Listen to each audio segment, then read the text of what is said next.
Baaraw kɛcogo ɲuman sabatili ye Société Énergie du Mali ale bena mise à jour kɛ a ka compteur papier Isako bɛɛ lajɛlen na don n'a nataw la. Ni fɛɛrɛ kura min filɛ nin ye a dabɔkun ye ka se ka jigiya to ye ani baara kɛcogo ɲuman k'o sabati ani maa minnu bɛ baara kɛ kuran na olu ni ɲɔgɔn cɛ. Nin compteur baaraw bena kɛ ka bɛn ni octobre kalo tile 16 ye san 2024 b'a fɔ kɛɲɔgɔn bɛɛ lajɛlen ye a bena code 3 de sɔrɔ chiffre 20 na ta o ta n'o kɛra aw fɛ nka a tɛna kɛ kelen ye bilen. Nin baara in hukumu kɔnɔna la ka se k'a kɛ a ka ɲa kɔdu ninnu u bɛ da ɲɔgɔn kan cogo min na o de filɛ nin fɔlɔ i b'o don compteur bɛ sɔn o la i bɛ sɔrɔ ka filanan tugu o la compteur bɛ sɔn o la i bɛ sɔrɔ ka sabanan n'o y'a laban ye k'o tugu o la compteur bɛ sɔn o la. EDM SA ko b'o kɛ ɲɔgɔn bɛɛ lajɛlen na dɔnniya nin baara kura min filɛ nin ye sago tɛ se ka kɛ a kunna baara hukumu kɔnɔna la n'o y'a sɔrɔ kɔdi minnu salen don aw bolo n'a ma la baara fɔlɔ a y'u la baara ka compteur la yanni nin mise à jour cɛ. N'a ye gɛlɛya sɔrɔ walima n'a mɔgɔ bɛ kunnafoni dafalan na k'u b'a da u ka kɛɲɔgɔn bɛɛ lajɛlen kulo kan a y'an ka centre d'appel wele min ye 36 077 walima a ka taa an ka agence dɔ la kelen na.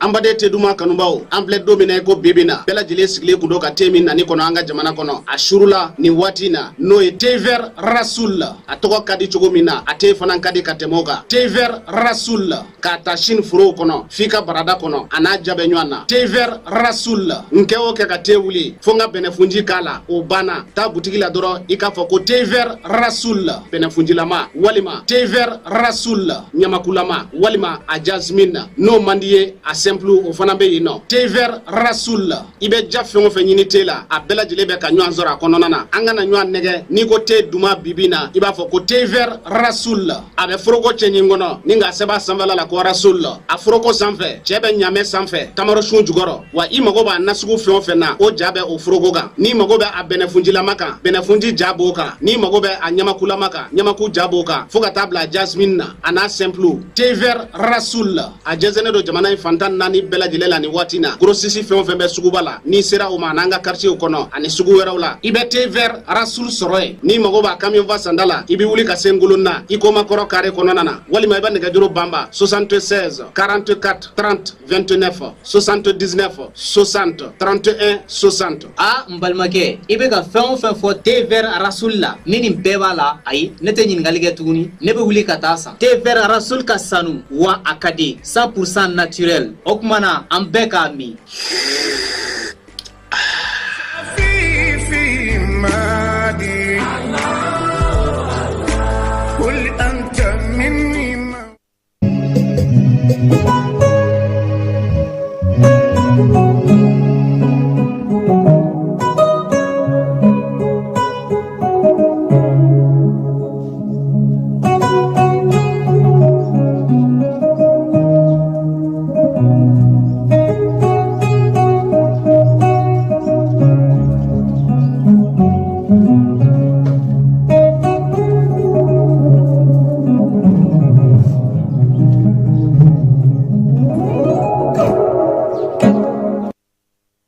Gardiga chifle awo atuma sera Star FM sorobunda ka spécial promo Noël anaka spécial promo fin d'année olu de tuma sera Bamako ani Sikasso au kana communiquer tout no bi fe ka usendo angani joina aka no au di jazz 460 jazz 2 jazz code au ka téléphone na ni drame keme ni muganduroni au gardiga be siga farati wa au ka sorota dogmani o yesi fawari wa mugandi e madon ukadi au kana communiquer wala saka wa mugan caman sɔrɔ aye jeu ke ka caya aw bɛ se ka ticket ta fo ticket 20 a ka nɔgɔ jazz 460 jazz 2 jazz aw b'o de kori aw ka téléphone na. Star FM sɔrɔ bonda ka spécial promo Noël ale tirage bɛ kɛ décembre kalo tile 24 Noël yɛrɛ dakɔrɔlani na wa spécial fin d'année o bɛ kɛ décembre kalo tile 31 aye jeu caman kɛ aw ka nafolo caman sɔrɔ ka se ka aw ka fête de fin d'année diabo hakilina jiginna aw bɛ deli ka tirage minnu kɛ tile kɔnɔ Star FM sɔrɔ bonda la olu bɛ to senna ni o kɔdi ye jazz 460 jazz 1 jazz o sɔngɔ ye dɔrɔmɛ 60 ye. Star FM sɔrɔ bonda ni nali kɛra tare ye.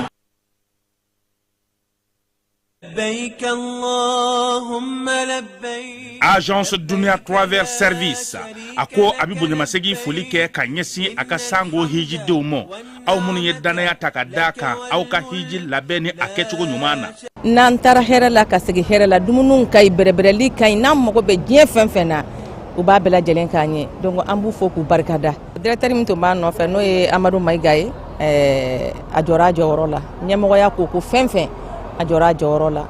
ka nisɔndiya mɔgɔw la ka mɔgɔw bɛrɛbɛrɛ ka ko to mɔgɔw t'a la mɔgɔw tɛ min dɔn ka ɲɛ yira mɔgɔw la an y'o baara de sɔrɔ duniya la. Kumu kelen kɔnɔ a ko ka aw bɛɛ lajɛlen laduniya silamɛ minnu bɛ Mali kɔnɔ ani minnu sigiyɔrɔ bɛnnen don diɲɛ jamana wɛrɛw ma k'a fɔ san wɛrɛ o hiji ni o umura o baaraw labɛnw daminɛna ka ban. O tumana aw minnu b'a fɛ ka hiji kɛ damu lakana ni basigi kɔnɔ Agence Dunuya a kɛmɛ ko fɛɛrɛ bɛɛ lajɛlen tigɛ ka hiji kɛcogo ɲuman kalanw bɛɛ lajɛlen labɛn ka bila aw ɲɛ min y'i k'a dɔn siyɔrɔ ni damu ye ka surunya aw ka bato kɛ yɔrɔw la dumuni lak'i ka sanuma o bɛ tobi ka bila aw ka bolo ka saga n'a ka waati bɛɛ lajɛlen la dɔgɔtɔrɔ jolenw olu bɛ aw nɔfɛ hiji kɛ yɔrɔ ani bato kɛ yɔrɔ wɛrɛw bɛɛ lajɛlen la yɔrɔ bɛɛ ani waati bɛɛ baw bolo kuma dɔ o ka wusa ne de sen ka di ye. Agence Dunia Travel Service jɛɲɔgɔn kelen min bɛ aw ka hiji ni aw ka humura kɛ k'a ɲɛ ale de do o fana ni aw bɛɛ kunnafoni wɛrɛ ɲini a ye weleli kɛ 66 71 37 24 70 64 99 71 ni aw bɛɛ u ka yɔrɔ ɲini u filɛ ni hippodrome yɛrɛ la immeuble station Soma Yafula Kulukɔrɔ sira da la o fana min y'i k'a dɔn Agence Dunia Travel Service ye k'u bɛ dugawu kɛ hiji ni umura kɛcogo ɲuman a n'a musakaw ala k'a nɔgɔya silamɛ bɛɛ lajɛlen ye. An filɛbaw ani an lamɛnbaw aw bɛɛ lajɛlen aw ni ɲankuma dɔgɔkun kɔnɔ ko bi karidonya in na décembre kalo tile 15 san 2024 kuma kelen ko furu sara furu boloma o ma ɲininka denfaw ni denbaw kibaruya dara olu tulo kan cɛlakaw ko k'u jara n'a ye musolakaw ko k'olu fana jara n'a ye ko nka ko juge de ko k'an ka kalo 6 di ko k'a lajɛ n'an funu min kun ɲɔgɔnna hali bi fala ye AES ale ni CEDEAO ko bi ko a jara n'a ye ko AES ka taa k'u ye maa ye u ye jamana ye CEDEAO fana ye jamana ye fala ye ko u bɛ se ka fɛn minnu kɛ ɲɔgɔn fɛ kalo 6 in kɔnɔna na u na o labɛnw kɛ anw fana sɛbɛn minnu b'an bolo an bɛ baara kɛ ni fɛn minnu ye an na CEDEAO jɔsi ka bɔ olu ka sa dɛ hali n'o y'a sɔrɔ n'an ko logo de don logo gansan tɛ logo la dɛ a bɛ fɛn dɔ kɔni ko fɔ kuma belebele o de ye wulada in na anw kɔni taara an nana dantigɛli janta an fɛ yen bi sɔɔni sisan yɔrɔ 2 an bɛna na taa ye de bi fɔlɔ o ye Ɲame filanan an bɛ taa Abuja Nigeria faaba la fala ye nin dugu in sɔgɔma kun kɔfɛla wulafɛ i bɛ taa sɔrɔ tiga feere la nin ye kɔni n'i ka wari mara ye i bɛ fu la dɛ Nigeria Bank of Investment i b'o ye wulafɛ i segintɔ i bɛna sɔrɔ maa wɛrɛw bɛ olu bɛ ka sogo de boso ye i bɛ banque ɲini ɲɛ u b'a fɔ yɛrɛ ko depuis ala k'olu da olu m'a dɔn ko banque bɛ yan ko yan tɛ k'i fili la ko est-ce que i ti sogo la yen ye diɲɛ de ye ayiwa an ye min fɔ aw ɲɛna fala ye kabini dɔgɔkun 2 Ablaye Diop Assimi ye ale senbɔ baaraw bɛɛ la an ka jamana kɔnɔ yan k'a bila ci teliman dɔw la ka kɛ ni CEDEAO ka labɛnw ye. Fala i b'a dɔn k'a fɔ nin waati ninnu na jamanaw ni tɔnw ko min tun bɛ ka kɛ bɛɛ bɛ kibaruya de ɲini bɛɛ kan. Ninnu bɛna mun kɛ n'u ye nin kɛ an bɛ nin kɛ cogo di? O de la remaniement kɔfɛ o fɛn kɔfɛ o aw ma Diop ye fɛn caman na yan ale tun b'o baara de la Wagadugu ani Ɲamɛ ni ɲɔgɔn cɛ sabula président ka kuma lasela n'a ka fɛn bɛɛ lajɛlen ale de ye. Diop waati dɔ la a ye lajɛ mankanni kɛ a yɛrɛ ni jamana minnu bɛ yen n'olu ye AES jamanaw minisiriw ye u ye hakililajigi kɛ. Ayiwa an ye kibaruya jumɛn ni kibaruya jumɛn sɔrɔ ka bɔ CEDEAO yɔrɔ u ka jɛrɛ min bɛna sigi sen kan nin kalo ye tile 15 n'o ye bi kari ye. Burkinakaw y'u ta dantigɛ Nigerkaw y'u ta dantigɛ. Fala i b'a dɔn ko diɲɛna maa kɛra cogo o cogo teriw b'i la dɛmɛbaw b'i la dɛmɛbaw fana ye kibaruyaw di u ye kumalasigiw ni ɲanfaamuyaw kɛ olu kow kan. Diop ye kɔmasegi kɛ Assimi ye. A waati y'a sɔrɔ aw bɛ gouvernement ko kɛlɛ la yan aw b'a la ko parti 120 créé don aw b'a la ko ka maaw libéré aw b'a la ko ka wulikajɔ kɛ k'a bɛ taama Mali fan bɛɛ fɛ o y'a sɔrɔ Diop bɛ nin baara in de la. Fala ye yaasa k'a ko bɛɛ lajɛlen dankɛnɛmaya dɔgɔkun tɛmɛnen u ye ɲɔgɔn sɔrɔ Nigerkaw fɛ yen. O lajɛ kɛkun tun ye mun ye? N'i ye minisiriw ni jamanaw ka délégation lajɛ i b'a ye ko lakana minisiri o bɛ a la sɔrɔ minisiri o bɛ a la donita minisiri o bɛ a la fɛɛrɛ jumɛn bɛ se ka tigɛ ani CEDEAO bɔli in cɛ sisan n'an bɛ se k'o kɛ waleya ye nɔgɔnni fɛ ka se ka baara kɛ ka an yɛrɛ bɛ se ka wulikajɔ kɛ cogo min na ka ko yira ni nin ko in nana kɛ. O lajɛ in kun cɛlen dantigɛli dɔ kɛra o la hakilila k'a fɔ u kun ye kurutan ta kurutan min na o sinsina min kan o ye k'a fɔ ko ka segin AES kɔni ka segin CEDEAO kɔnɔna na ko nɔgɔ ka bɔ o kuma na pewu k'o banna a mɛnna. Fala ɲɔgɔnye in ye min bɛndɛgɛmɔ surɔ jamanakuntigiw kɛlen ka ɲɔgɔn faamuya o kan o de dira bɛɛ lajɛlen ma n'a fɔra o ma ko déclaration de l'AES. O déclaration in ko cogo di? Ko n'a ma ɲɛ ko anw y'an ka koso n'an ka kasaw cɛ ko an bɛ bɔ AES la f'an ka fɛn sɔrɔ ka fɔ jamanadenw ye an ko k'an ka wulikajɔ n'an ka cɛsiri ye olu minnu kama ye. Ko Liptako Gourma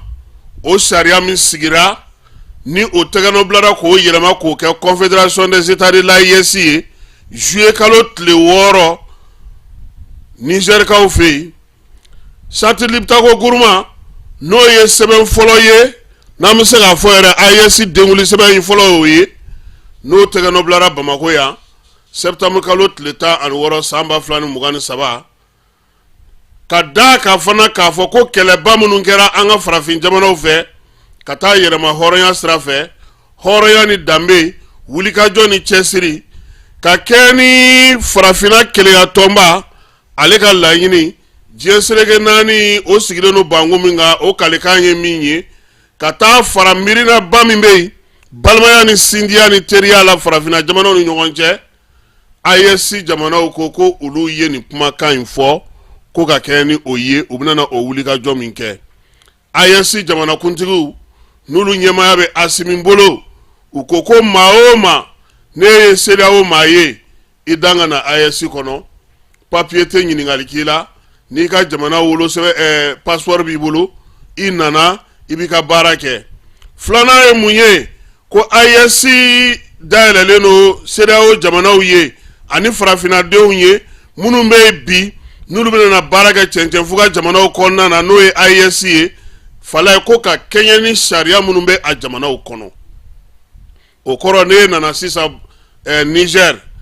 a fɔra ko baara bɛ taa Niger cogo min n'i bɛna n'i ka société dayɛlɛ i bɛna fɛ ka baara kɛ i b'a ta Niger dabada ma i b'a ta Mali dabada ma i b'a ta Burkina dabada ma o tɛmɛnen kɔfɛ sɛbɛn in kɔnɔna na fana u ko ko min ye AES ye k'o bɛɛ n'a ta dɛ k'a bɛ se ka ban ka don ni yamaruya maaw ye maa minnu bɛ yen n'olu ye maa mangow ye ni maa tɛ fɛ ka olu ye i ka dugukolo kan n'i tɛ fɛ u kana degun ta ka ɲɛsin ma ko olu u tɛna sɔn olu ka don hali n'o y'a sɔrɔ AES tɔndenw don ni AES ni CEDEAO maaw don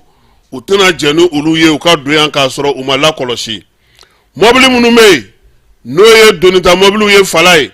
n'olu bɛ CEDEAO jamana wɛrɛw plaki bɛ olu la k'olu bɛ se ka don ka n'u ka baaraw kɛ AES jamanaw kɔnɔ ka kɛ ni sariya minnu bɛ yen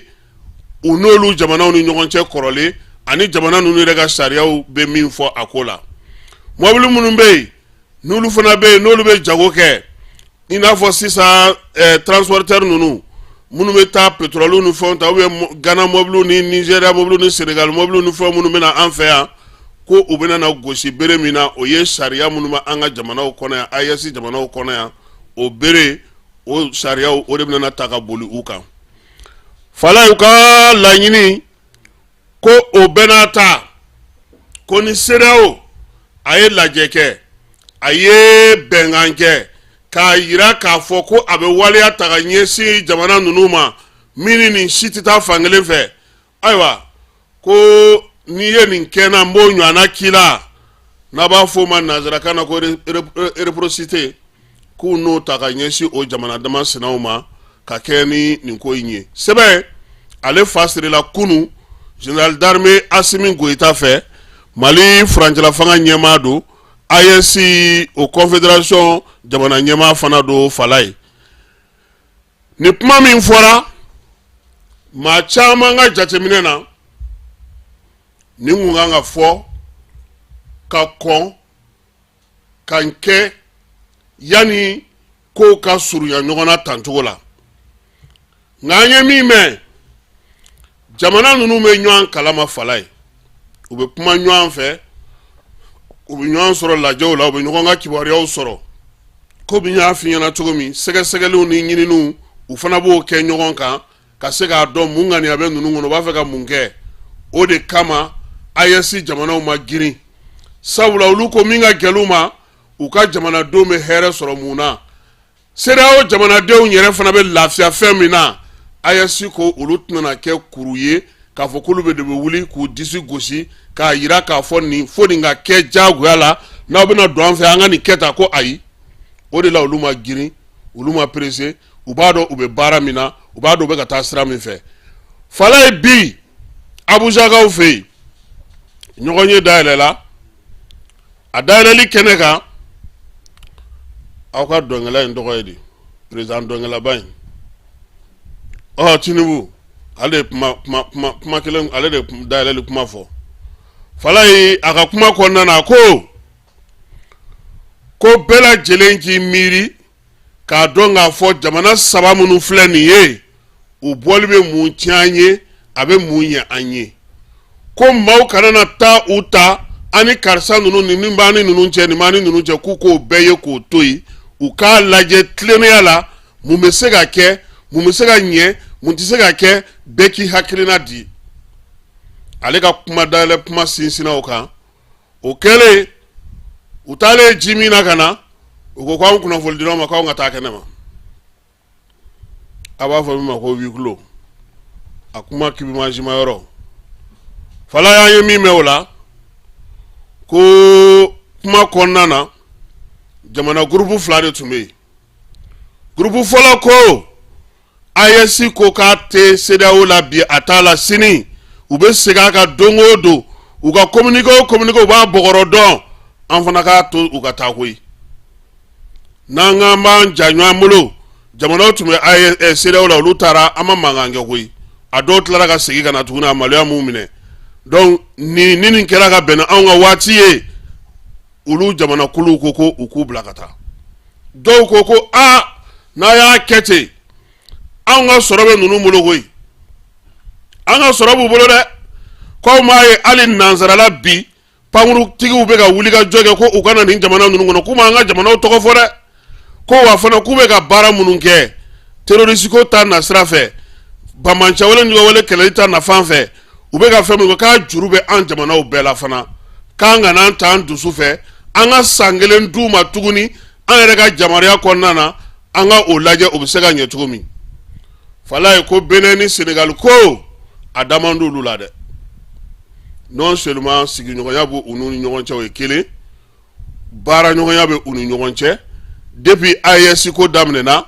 ko ko caman bɛ yen sɔrɔ ko ta na sira fɛ k'olu ka jamanaw b'o la ko wa ko sifinnakaw ani jamanadenw ko olu sigikun ye o mun ye ko olu kɔni bɛ Bamako ni Niger ni Burkina tuma bɛɛ ɲɔgɔn ye la ko yalama ko CEDEAO man k'i hakili to o ko la wa ko denmisɛnninw de ye siniɲɛsigi ye ko n'a nana kɛ cogo sugu la ko an bɛna mun fɔ sini mɔgɔw ye Côte d'Ivoirekaw ka cɛkɔrɔba ye kuma ta a ko tiɲɛ na sɔrɔ ko ta sanfɛ jateminɛ kan ka kɛ adamaya ko ta sanfɛ jateminɛ kan ka kɛ fɛɛrɛ mun bɛ se ka sɔrɔ k'a sɔrɔ an ma furugu an ka fara ɲɔgɔn na k'u k'o lajɛ maa minnu bɛ yen ni olu ye anglophone minnu b'a la olu kɔni caman ma sɔn ka kuma ta fala ye parce que olu ko k'a bɛ n'a fɔ nin ye UEMOA jamanaw olu kɔnɔna problème de ye nin ye ko wa k'olu yɛrɛ ɲɛ tɛ jamana ninnu na ka ko gɛlɛn yɛrɛ fɔ o k'u bɛ ka mun fɔ ko o ye u ka ko faamuya cogo ye nin wagati in de la ko a bɛ se ka kɛ ni kalata ni fɛnw nana k'u fɛ ko mun b'a bali ko olu mɔgɔw tɛna segin ka na don CEDEAO kɔnɔna na tuguni Anglais jamana ninnu an ye min mɛn kibaruyaw la k'olu ye nin de fɔ huis clos in fana fala ye o fana bɛ fori de koyi k'u ka taa kini dun u bɔlen f'i k'an ka journalistes ye u chef de délégation ni affaires étrangères nɔfɛ a ye mun de fɔ de ko cogo di de nin kuma ninnu dɔw tɔbɔtɔbɔna o de senfɛ fala ye ko a nana kɛ mun ye o donnen tilelafana dunnen ka ban u ko sisan tiɲɛ na san kelen ka ca ninnu tɛna segin u kɔ maa minnu don u tɛ segin u kɔ denmisɛnninw de don fiɲɛ b'u nun na u tɛna an lamɛn yanni u kana an cɛkɔrɔbaw fo ka taa n'an ye kɛnɛ kan an sigilen tɛ ni kɛnɛ min ye an ka dan sigi kow kɛcogo la an fana ye CEDEAO de ye koyi an fana man dɔgɔ bi dɛ Tinubu ye kuma ta ko ale miirina la ko kalo 6 ye wasa kɛ ko k'a daminɛ janvier la ka taa se juin ma ko mɔgɔw k'u hakili jagabɔ u k'a lajɛ ka jɛkulu sigi sen kan jɛkulu minnu bɛna n'a to u ni nin jamana ninnu bɛna na kuma fala ye k'u bɛna na kuma mun kan sɔrɔ u bɛ se ka sɔrɔ baara jumɛn kɛ u ni ɲɔgɔn cɛ politiki baara jumɛn u bɛ se k'o kɛ u ni ɲɔgɔn cɛ min ye adamadenw n'o ye dugudenw ka hɛrɛ sɔrɔli cogo ye sanni feere ko ka taa se kɛnɛya kow ma ko u bɛ se k'olu fɛn minnu kɛ u ni ɲɔgɔn cɛ o jɛkulu ka sigi ko yen sa ko jamanakuntigi caman ko Tinubu ye hakilima kɛ ko nin taacogo in ka ɲi kosɛbɛ ko u ka sɔn o ma o de la u ka communiqué final la min ye Ture kɛ ye ale bɔra ka na o de fɔ mɔgɔw ɲɛna ko CEDEAO kɔni jɛra Mali Burkina Niger ale ni Mali kɔ u saba ko u bɛna fɛɛrɛ de sigi sisan kalo 6 kɔnɔ min ye san 2025 daminɛ kalo fɔlɔw u bɛna olu kɛ hakili jagabɔ la mun ni mun bɛ se ka sigi sen kan olu bɛ se ka baara min kɛ sen kan ɲɔgɔn fɛ nka fala ye k'an k'u ka sɛbɛnw bila dɛ u ka bugunatigɛ b'an ka fɛn fɛn la k'an k'a bɛɛ bila fɛn fɛn ye ko CEDEAO an k'o bila dɛ an k'an ta dilan o ma dan o ma koyi hali an ka mɔgɔ minnu bɛ yen i b'a dɔn ko bɛɛ y'i ka mɔgɔ fosi ka bɔ ne ni ɲɔgɔnnaw anw kɔni bɛ anw b'a la hali bi dɛ anw bɔ man di fɛnw na ni papiye ma kɛ k'an gɛn dɛ k'olu fana ka kasa kuru nin de kɛra bi Nigéria ka kɛ ni CEDEAO lajɛ ye CEDEAO ɲɛmaw an bɛ se k'a fɔ fala ye nin yɔrɔ in na u b'u jo fɛ munna ni kuma ɲɔgɔnya dɔ tun bɛ yen ko jɛkulu dɔ kun sigilen don mun bɛ ka kuma jɛkulu fila ni ɲɔgɔn cɛ ko u bɛ ɲɔgɔn sɔrɔ o kɔnɔna na mɔgɔ tun bɛ se k'o faamuya hali a fɔra ko minnu bɛ ka sɔn nɔgɔyali kɛ u ni ɲɔgɔn cɛ olu yɛrɛ sɛgɛnna k'u sigi parce que an y'a ye k'a fɔ Nigéria président kɔrɔ ale nana u ye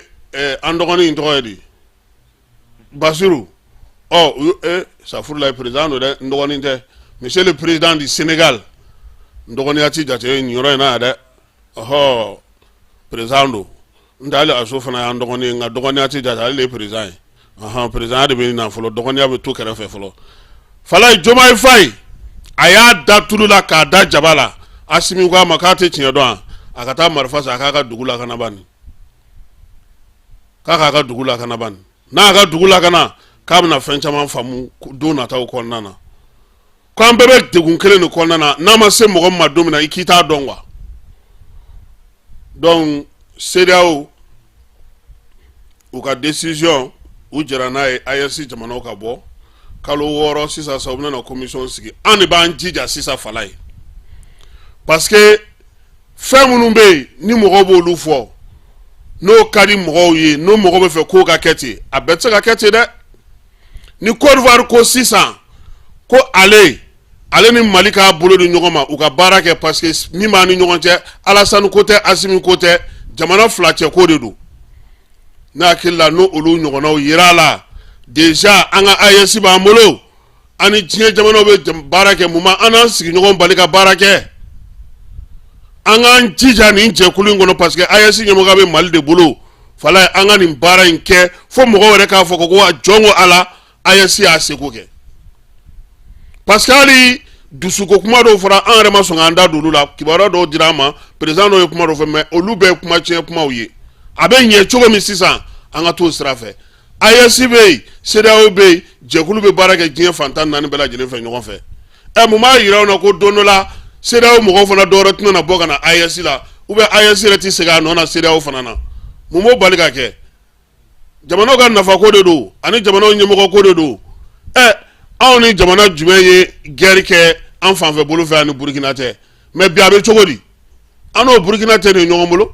donc an ka lajɛ min b'an nafa min bɛ an ka jamanaw nafa an ka taa o sira fɛ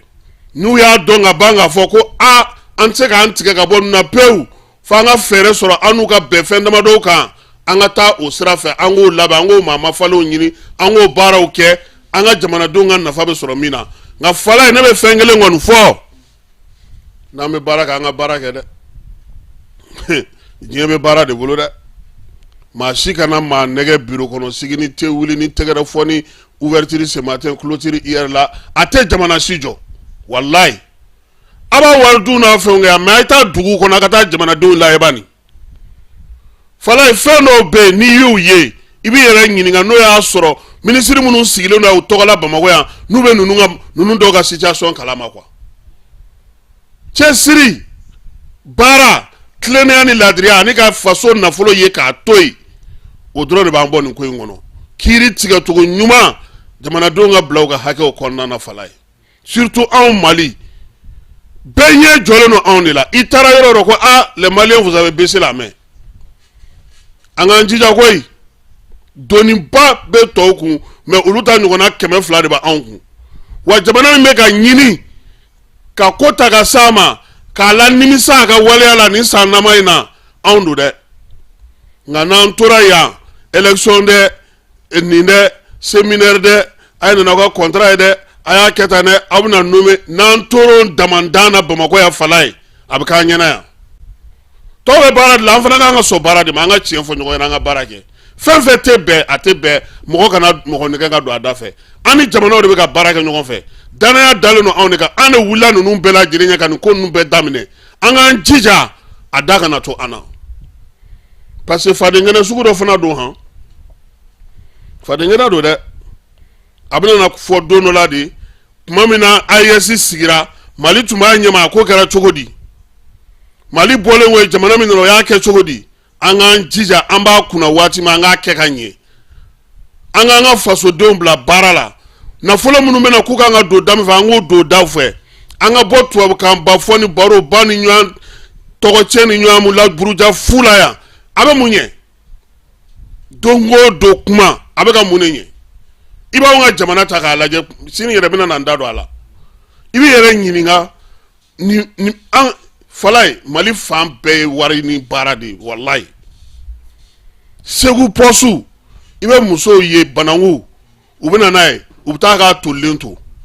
lemuruba u bena na u bita ka tollen to lemuru kumuni fere fan sugu bɛ mais mun fere sigilen no senga anw ka jamana ɲɛmɔgɔ fɛ ka bayɛlɛmali kɛ k'o dilan k'o ɲɛ yaasa san kalo 12 an bɛ se k'olu kɛ dunfɛn ye cogo di balo ba joli bɛ tiɲɛ an ka jamana kɔnɔ nɔnɔ joli bɛ bɔ baarakɛbali joli bɛ n'o sigilen no k'olu kow lajɛ baara b'a bolo dɛ parce que n'i ye Bamako lajɛ k'i ta kɛ séminaire ninnu ye k'a kɛ discours dumani ninnu ye conseil d'administration oui tout va bien un ministre nana an ye nin signé nin contrat in dira ninnu ma n'aw dan'o ma yan wallahi aw tɛ ka fosi kɛ nɔ tɛ bɔ a la o san joli an b'a la a bɛ ka mun ɲɛ a t'a la Bamakokaw yɛrɛ mago ɲɛ parce que fu don aw tɛ wɔsi k'a ɲini o a bɛ d'aw ma clim kɔrɔ kan a b'a don clim kelen kɔrɔ a bɛ tila ka bana a bɛ taa lahara aw de don fantan minnu n'a ka kan n'o a b'u nafa n'a bɛ se k'u bɔ nɔgɔ la i t'a d'u ma fɔlɔ ne ye ekɔliso dɔ ye o don bila fo ka ji ci ɲɛ kan m'a dɔn mɔgɔ bɛ se ka denmisɛnninw sigi nin kɔnɔ cogo min na ko ekɔli karamɔgɔw k'olu bɛ baara kɛ nin yɔrɔ ninnu na joro sira denmisɛnninw bɛ yen falaye wallahi fo ji bɛ f'i kan bɛ kɔrɔkɔrɔ mais n'i y'a mɛn ko wari min ni fɛn bɛ bɔ olu tɔgɔ la yan i bɛ masaya segin Ala ma donc AES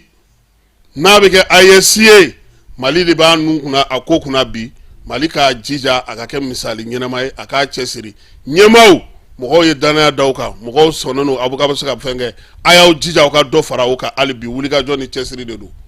nin tun ye an ka bi wulada in na AES CEDEAO furu sali an yɛrɛ bɛ fa jumɛn fɛ nin ko in na de kiba an ka to camancɛ la an ka Côte d'Ivoire taga ka ca dɛ musokɔrɔba tun bɛ yen ne dun fana ni Nigeria journaliste ninnu caman bɛ baara kɛ ɲɔgɔn fɛ a kuma ka ca dɛ ni papier ko ɲaamina cogo dɔ la a ma ɲi an si ma dɛ an ka jagokɛlaw fana bɛ yen an ka ko kɛ ni hakili ye déjà a ma kɛ ni kɛlɛ ye bi u ka réunion kɛ cogo an ye kibaruya minnu sɔrɔ tiɲɛ don ko kɛra cogo cogo dɔw bɛ ka dimi fɔ o e ni Ala cɛ talon mɔnɛ min b'aw don Niger la u bɛ se ka taa ɲuman fɔ Niger kan Côte d'Ivoire ni Mali u bɛ se ka ɲuman fɔ mais ni cɛkɔrɔba ye hakilimaya kɛ bi an k'o fana fɔ n'Ala sɔnna ma yanni an ka a kibaruya tɔw bɛɛ lajɛlen sɔrɔ parce que an ye dɔɔnin de sɔrɔ a la a ban waati ni sisan cɛ bon kibaruya tɔw bɛ sɔrɔ su kɔnɔna na ka taa se sini fana ma an ye min sɔrɔ teliya la o de ye nin fɔlɔ n'an bɔra yen an bɛ na dugu tɔgɔ ye di Kɔnɔbugu min ye Kɔnɔbugukaw fɛ yen premier ministre ale kɔni ye baara kɛ ye kunungo baganw olu ka sɔgɔli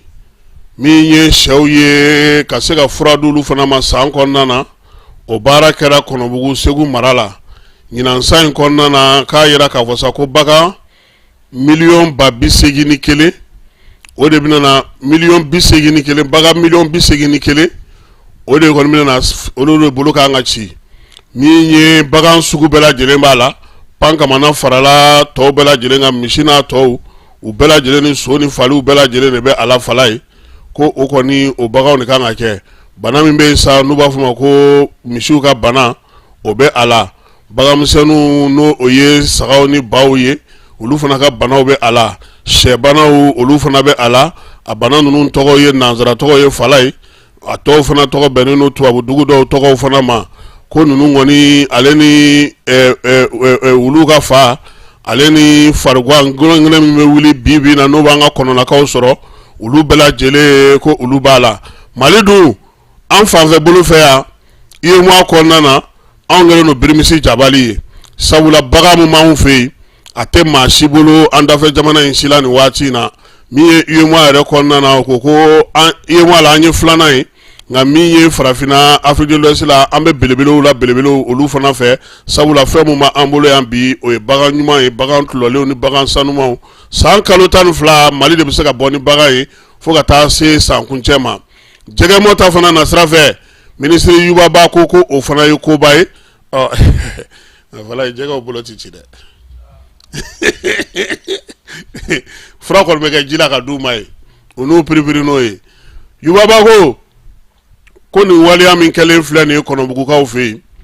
ko nin ɲɛna kosɛbɛ sabula ɲinan ta bɛ ka kɛ waati min na o y'a sɔrɔ bagan maralaw yɛrɛ kun sigilen don ka nin ko in kɔnɔ min ye suguw ye olu ni feerelikɛyɔrɔw bagan minnu bɛ u bolo bi na k'u bɛ se ka taa diɲɛ fan bɛɛ fɛ kura minnu bɛna taa ni kɔrɔlen minnu na bila olu nɔ na olu ka se ka kɛ ka ɲɛ ka dilan ka ɲɛ fana ko o fana o bɛna kɛ ko ɲɛnama ye premier ministre ale kɔni ye bagan furakɛli kunjafɔlɔ in ale y'o kɛ o tɛmɛnen kɔfɛ sa min ye jamanakuntigi tɔgɔ la a ye minɛnw di vétérinaires ma n'o ye bagan dɔgɔtɔrɔw ye olu bagan dɔgɔtɔrɔ kelenw fana laɲini minnu kun kɛr'u fɛ fana sa ka AIS fana ta don ba la o kumaw fana fɔr'u ye Mali yɛrɛ kan k'i jija cogo min na AIS kɔnɔna na fana premier ministre a y'a da don la min ye générali ye a y'a ɲini bagan maralaw bɛɛ lajɛlen fɛ maa bɛ bagan mara ni mɔni hukumu kɔnɔna na u k'u cɛsiri k'u jija yaasa ɲinan san min filɛ nin ye Asimi k'a bɛ fɛ ka baganw ye bagan minnu n'olu ɲɔgɔnna sɔrɔ san tɔw bɛɛ lajɛlen kɔnɔna na k'a bɛ ka danaya bɛ u kan k'u jija ka o baara kɛ fala ye hakilila jigila yɛrɛla k'a fɔ ko min ye bagan kɔni ye miliyari 2 a n'a kunkanfɛn u b'o de don an ka jamana musaka la san o san ka kɛ ni feere ni sanni kow cogoya ye an ka lasigiden min bɛ sinikaw fɛ yen n'o ye Elize Jean Dawo ye ale kɔni ye a ka lasigiden sɛbɛn di alamisa tɛmɛnen Sini jamanakuntigi ma n'o ye Xi Jinping ye baara ninnu kɛra sa olu ka faama sigiyɔrɔ yɛrɛ la u y'a yira sa k'a fɔ ko min ye sɛbɛn min kɔni dilen filɛ o b'ale yamaruya fɛn fɛn bɛ lasigidenya hukumu kɔnɔna na Mali tɔgɔ la sinikaw fɛ ale k'olu baaraw kɛ san 5 nata in na min ye Chinois ka jamanakuntigi ye a ye foli kurakuraya k'a yira fana k'a fɔ fana ko Mali ni Chine kɔni ko sisan k'u ka bolodi ɲɔgɔn ma yɛlɛlen don fo sanfɛ yaasa basigi ni lafiya bɛ se ka don cogo min na Mali jamana kɔnɔ yiriwaliw an'u ka cakɛda minnu bɛ yen sa n'olu kan ka na baara kɛ an fɛ yan u y'u da don ninnu bɛɛ lajɛlen na farafinna fana bɛ se k'i sinsin cogo min Chine ni farafinna ka bolodi ɲɔgɔn ma hukumu kɔnɔna na baaraba minnu kan ka kɛ jamanakuntigi y'i da don nin bɛɛ lajɛlen na yaasa min ye ambassadeur ye a ko k'a ka baarakɛla ye olu ko bɛ se ka lawaleya teliya la cogo min ni hakilijigiw ye baara in k'a ko kɛra u ka palais ale kɔnɔna na ni ye Jean Elize a yɛrɛ ye bonyamasegi kɛ Sini jamanakuntigi ye fala ye ninnu t'i ye koyi ninnu ye man di dɛ carte d'identité biométrique ko la fala ye ko kura de bɔra la sisan i b'a dɔn ko salon na sini Mali ye carte biométrique sigi sen kan novembre kalo tile 3 san 2022 carte biométrique in tɔgɔ carte nationale d'identité biométrique sécurisée fala ye a siɲɛ fɔlɔ la min kɛra n'o dira mɔgɔw ma o ye maa 8,8 de ye gouvernement de y'o musaka bɛɛ lajɛlen bɔ sabula o bɛ bɛn maaw ma maa minnu kan ka taa kalata la Mali kɔnɔna na olu caman de ka carte bɛ bi ni u tɛ ka taa nɔfɛ a ɲininen don ka taa nɔfɛ polisiso la gouvernement y'a fɔ bɛɛ ye ko carte kunfɔlɔ dili mana ban ko carte ni a karila i bolo a tiɲɛna i bolo a tununa i bolo a jenina i bolo a kɛra fɛn o fɛn ne kɔni ma se k'a sɔrɔ tuguni n'i bɛna na kura ta i b'i labɛn i bɛ 1000 bɔ fala ye 1000 bɔli la i b'i jija i ka nina o sɛbɛn ka sɔrɔ i bolo n'o y'i ka carte nina ye o numéro o ka k'i bolo n'o t'i bolo i ka fichier individuel ka k'i bolo nka n'o si t'e bolo i kan ka taa kura ta i b'i ka wolosɛbɛn de ɲini i ka wolosɛbɛn i bɛ taa n'o de ye o la sa sɛbɛnmisɛnnin dɔw bɛ yen olu tɔw ɲinini u b'o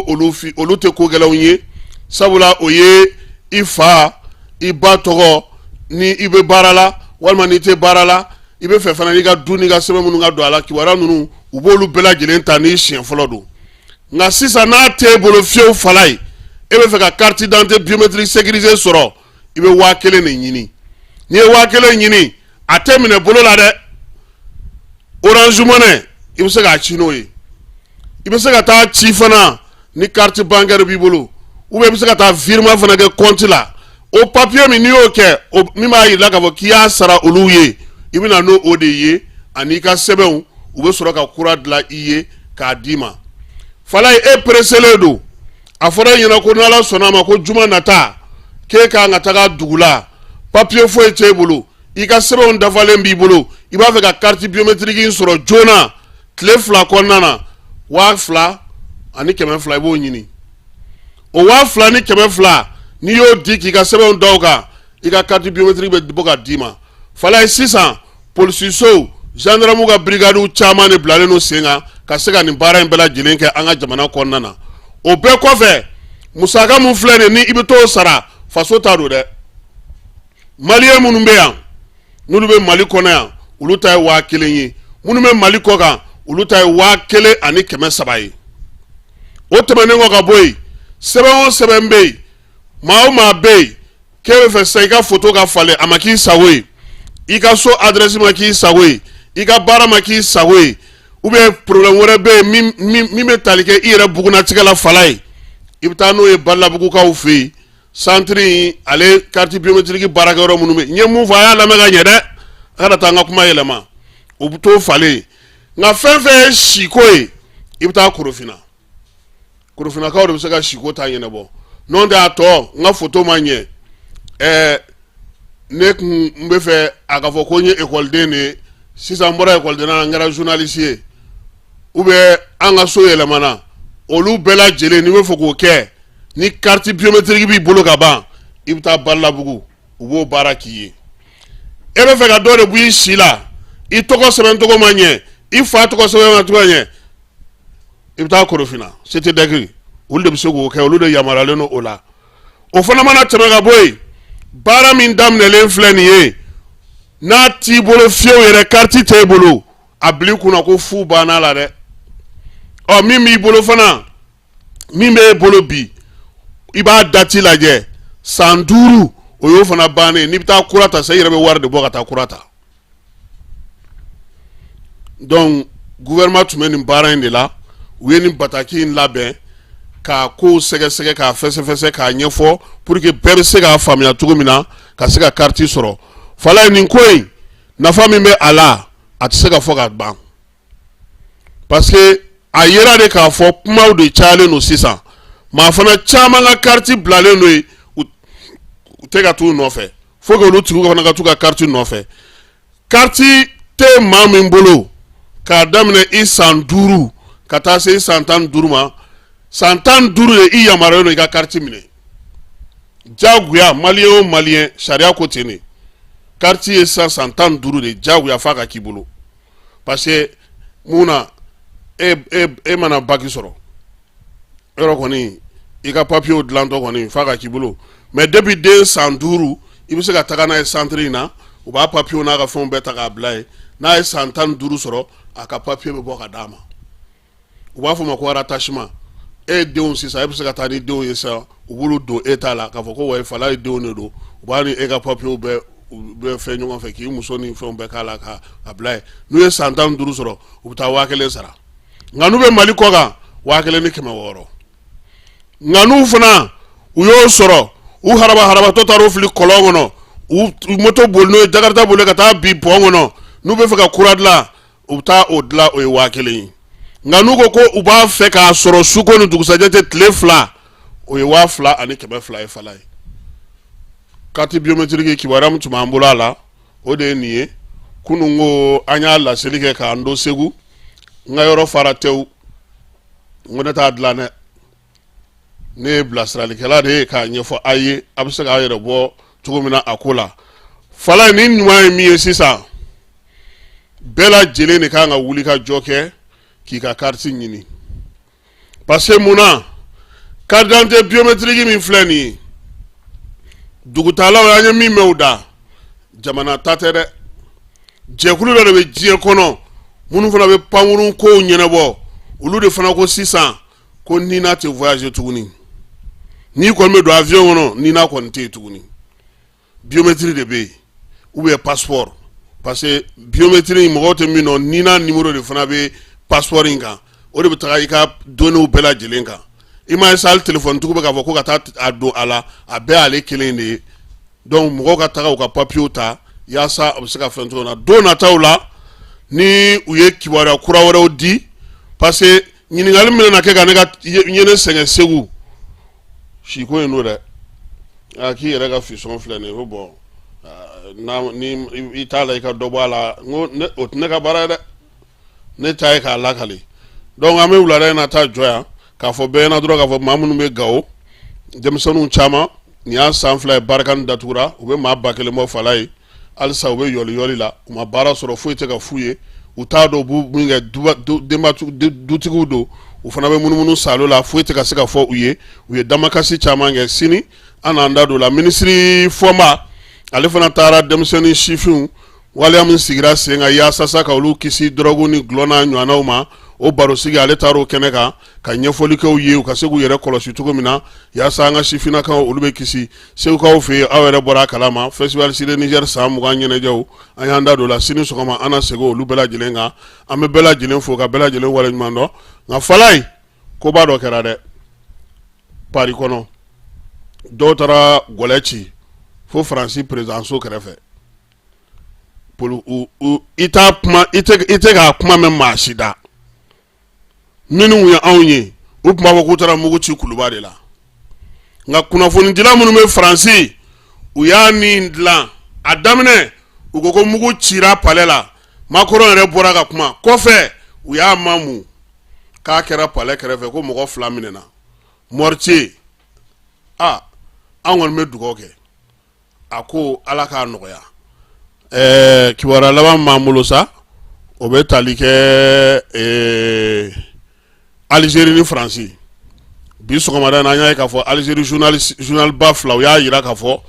k'u ka ministre m'u ka jamana ni jamana cɛ sira ɲɛnabɔ ko kunna a ye Faransi lasigiden min bɛ Algérie wele ka tasa da fɔ a ɲɛna ko sabula min ye Algérie ye k'u y'a la kɔlɔsi k'a fɔ ko Faransi service de renseignement mɔgɔw k'u b'a fɛ k'u ka fanga dafiri donc o fɔnkɔɲɔgɔnkɔ in fana sini n'ala sɔnna ma an na dɔ fɔ o fana na ka tɛmɛ nin bɛɛ kan bi ta an b'o jɔ yan n'ala sɔnna ma sini an na ɲɔgɔn sɔrɔ yan nɛgɛ kanɲɛ 9 an bɛ bɛɛ fɔ ka bɛɛ waleɲuman dɔn n b'i fɔ i Keyita k'ala ka mura ban pewu bon ne t'a dɔn maninka mura fura ye tigadɛgɛna de ye wa bien aw fana ta ye sɛ kɛlɛkɛlɛma de ye sɛ kɛlɛkɛlɛma de